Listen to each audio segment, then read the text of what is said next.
రాజకీయాల గురించి ప్రస్తావించడం అనేది చాలా సంవత్సరాల తర్వాత మళ్ళీ ఇదిగో ఇప్పుడే జరుగుతుంది.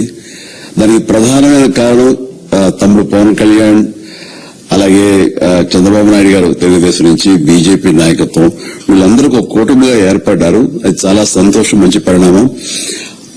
ఈ సందర్భంగా మరీ ముఖ్యంగా ఈ రోజున నేను ఇట్లా మాట్లాడడానికి ప్రధానమైన కారణం నా మిత్రుడు, చిరకాల మిత్రుడు సీఎం రమేష్, అట్లాగే పంచగల్ రమేష్ రాజకీయంగా అరంగేట్రం చేసింది నా బ్లెస్సింగ్స్ తోటి.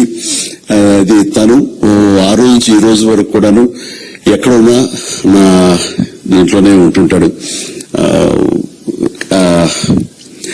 అలాంటి పంచగల్ రమేష్ అండ్ సీఎం రమేష్ గారు వీరు నాకు కావలసిన వాళ్ళిద్దరు కూడాను అనకాపల్లి కాన్స్టిట్యున్సీ లో ఎంపీ క్యాండిడేట్ గా, అలాగే పెందుర్తి ఎమ్మెల్యే క్యాండిడేట్ గా వీరు నిలబడటం అన్నది నాకు చాలా సంతోషంగా ఉంది. ఎందుకంటే ఇద్దరు చాలా మంచి వాళ్లే కాకుండా సమర్థవంతులు. ఇలాంటి వాళ్ళు అలాంటి కాన్స్టిట్యున్సీకి, దాని అభివృద్ధికి ఎంతగా దోహదపడతారు అన్న నమ్మకం నాకు చాలా ప్రగాఢంగా ఉంది. ముఖ్యంగా సీఎం రమేష్ గారికి కేంద్రంతో సంబంధాలు, అనుబంధం ఇది మరీ మరీ ప్రత్యేకం. నాకు అది ఎప్పటి నుంచో తెలుసు. వారి గురించి నేను వింటూనే ఉన్నాను, చూస్తూనే ఉన్నాను.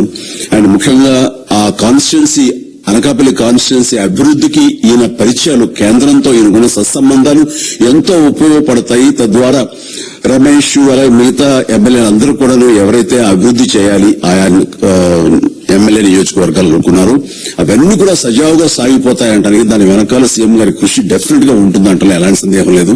అండ్ వీరి నాయకత్వంలో మిగతా వాళ్ళ ఎమ్మెల్యేలందరూ కూడాను కలిసికట్టుగా అనకాపల్లి అభివృద్ధికి ఎంతగానో దోహదపడతారు అండ్ రిజల్ట్ చూపిస్తున్న ప్రగాఢ విశ్వాసం ఉంది. కాబట్టి వీళ్ళిద్దరి గురించి ఈరోజు ప్రస్తావిస్తున్నాను.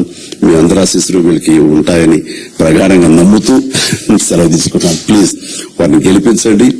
అనకాపల్లి నియోజకవర్గం యొక్క అభివృద్ధిని మనందరం చూస్తాం. అంతేకాదు నాది చాలా పెద్ద కోరిక, ఆంధ్రప్రదేశ్ అభివృద్ధి పథంలో ముందుకు వెళ్లాలి. దానికి గాను మీరందరూ నడుము బిగించండి.